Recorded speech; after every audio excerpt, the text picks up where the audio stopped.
श्री गणेश अथर्व शीर्षम्। ॐ नमस्ते गणपतये त्वमेव प्रत्यक्षं तत्त्वमसि त्वमेव केवलं कर्तासि त्वमेव केवलं धर्तासि त्वमेव केवलं हर्तासि त्वमेव सर्वं खल्विदं ब्रह्मासि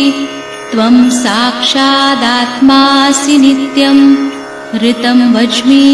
सत्यं वच्मि अवत्वं माम् अववक्तारम् अवश्रोतारम् अवदातारम् अवधातारम् अवानुचानमवशिष्यम् अवपश्चात्तात् अवपुरस्तात् अवोत्तरात्तात् अवदक्षिणात्तात् अवचोर्ध्वात्तात् अवाधरात्तात् सर्वतो मां पाहि पाहि समन्तात् त्वं वाङ्मयस्त्वं चिन्मयः त्वमानन्दमयस्त्वं ब्रह्ममयः त्वं सच्चिदानन्दाद्वितीयोऽसि त्वं प्रत्यक्षं ब्रह्मासि त्वं ज्ञानमयो विज्ञानमयोऽसि सर्वं जगदिदं त्वत्तो जायते सर्वं जगदिदं त्वत्तस्तिष्ठति सर्वं जगदिदं त्वयि लयमिष्यति सर्वं जगदिदं त्वयि प्रत्येति त्वं भूमिरापो नलो नीलो नभः त्वं चत्वारि वाक्पदानि त्वं गुणत्रयातीतः त्वं देहत्रयातीतः त्वं कालत्रयातीतः त्वं मूलाधारस्थितोऽसि नित्यं त्वं शक्तित्रयात्मकः त्वां योगिनो ध्यायन्ति नित्यं त्वं ब्रह्मा त्वं विष्णुस्त्वं रुद्रस्त्वम् इन्द्रस्त्वम् अग्निस्त्वं वायुस्त्वं सूर्यस्त्वं चन्द्रमास्त्वं ब्रह्मभूर्भुवस्वरों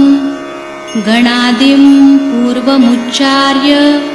वर्णादिं तदनन्तरम् अनुस्वारः परतरः अर्धेन्दुलसितं तारेण ऋद्धम् एतत्तव मनुस्वरूपं गकारः पूर्वरूपम् अकारो मध्यमरूपम्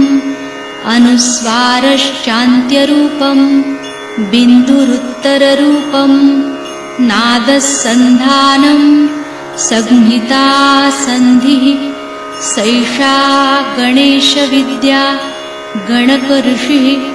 निःसृद्गायत्री छन्दः गणपतिर्देवता ॐ गं गणपतये नमः एकदन्ताय विद्महे वक्रतुण्डाय धीमहि तन्नो दन्ती प्रचोदयात् एकदन्तं चतुर्हस्तं पाशमङ्कुशधारिणं रदञ्च वरदं हस्तैर्बिभ्राणं मूषकध्वजं रक्तं लम्बोदरं शूर्पकर्णकं रक्तवाससं रक्तगन्धानुलिप्ताङ्गं रक्तपुष्पैः सुपूजितं भक्तानुकम्पिनं देवं जगत्कारणमच्युतम् आविर्भूतं च सृष्ट्यादौ प्रकृते पुरुषात् परम् एवं ध्यायति यो नित्यं स योगी योगिनां वरः नमो व्रातपतये नमो गणपतये नमः प्रमथपतये नमस्तेऽस्तु लम्बोदरायैकदन्ताय विघ्ननाशिने शिवसुताय श्रीवरदमूर्तये नमो नमः।